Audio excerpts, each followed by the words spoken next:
Kahit lagi grabe na ka-stress ang among kinabuhi, sumaoto gidayon na gyud namo ang plano nga mag-unwind. Pero ay nako ipadayon ni pag voice over, mangayon na daan kog pasaylo sa inyo kay murag maot gyud ang akong tingog og accent sa pagbisaya kay ang tinuod lagi dili gyud ko Bisaya. Kung mag voice over pod ko gamit ang among lengguwahe basig dili ta magkasinabot ani. Anyway, first time raman po na ako ni sa pag-voice over basig ma-improve pa ni puhon. Og salamat sa Ginoo kay nakaabot ra gyud mi sa among gusto nga pistuhan. Grabe ka presko diring dapita kay lagi naa ilalom sa dagkong kahoy og daplin sa baybay. Dali ra pod ni maadtuan kay daplin ra man pod ni sa kalsada. Syempre apila natog lantaw-lantaw sa palibot kay basig na ay mga tawo nga nagapakahoy-kahoy ra.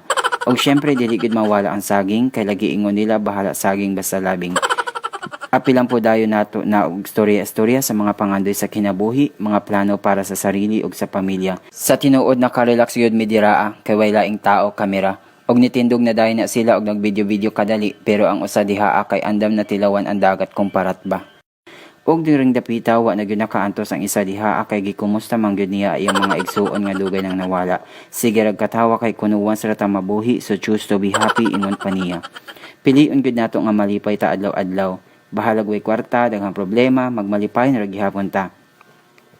Kining among ginabuhat usual ra gyud ni sa probinsya, mga ligog dagat, magkaon-kaon, mag-relax daplin sa baybay. Ug tambay-tambay na lang pod mi dihaa, ligo-ligo gamay, storya sa pangadoy sa kinabuhi. Bisag pobreta, mangandoy ra gihapon ta. Walay problema kung mangandoy ta, kay kung naay pangandoy buot pasabot nga naning kamot nga usabon ang dagan sa atong kinabuhi, labi na sa atong pamilya.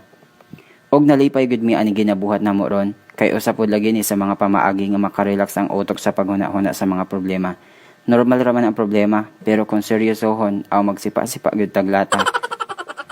Kapoy gid ang kinabuhi, pero bahalag kapoy padayon ra gihapon ta. Kay lagi ingon nila, ang usa sa mga sekreto nga magmalampuson ta sa kinabuhi kay mopadayon ra gyud ta bisag unsa ka kapoy og kasakit ang atong maagian. Consistency is the key ra gyud. Anyway mga higala kanang ako mga kaubanan diha ang mga kababata nako na sila. Walay adlaw na dili mi magkita ay anak nila. Murara na ko na silang mga igsuon pod. Sa tinuod lang mga higala dugay na gyud nako gustong mag video pero wala pa manggod ko'y confidence ato. Lingaw-lingaw raning akua, samtang naghulat sa panahon nga para sa akua. Pero kung mag-follow mo, magpasalamat na gyudaan ko sa inyo. Na-inspire man pod ko sa uban, nagikan sa walang-wala nakatabang na gyud sila sa ilang ginikanan ug maupod unta na akong gusto makatabang sa ilahang mama ug papa. Pero dili lang nato dalion ang panahon, kay great things takes time.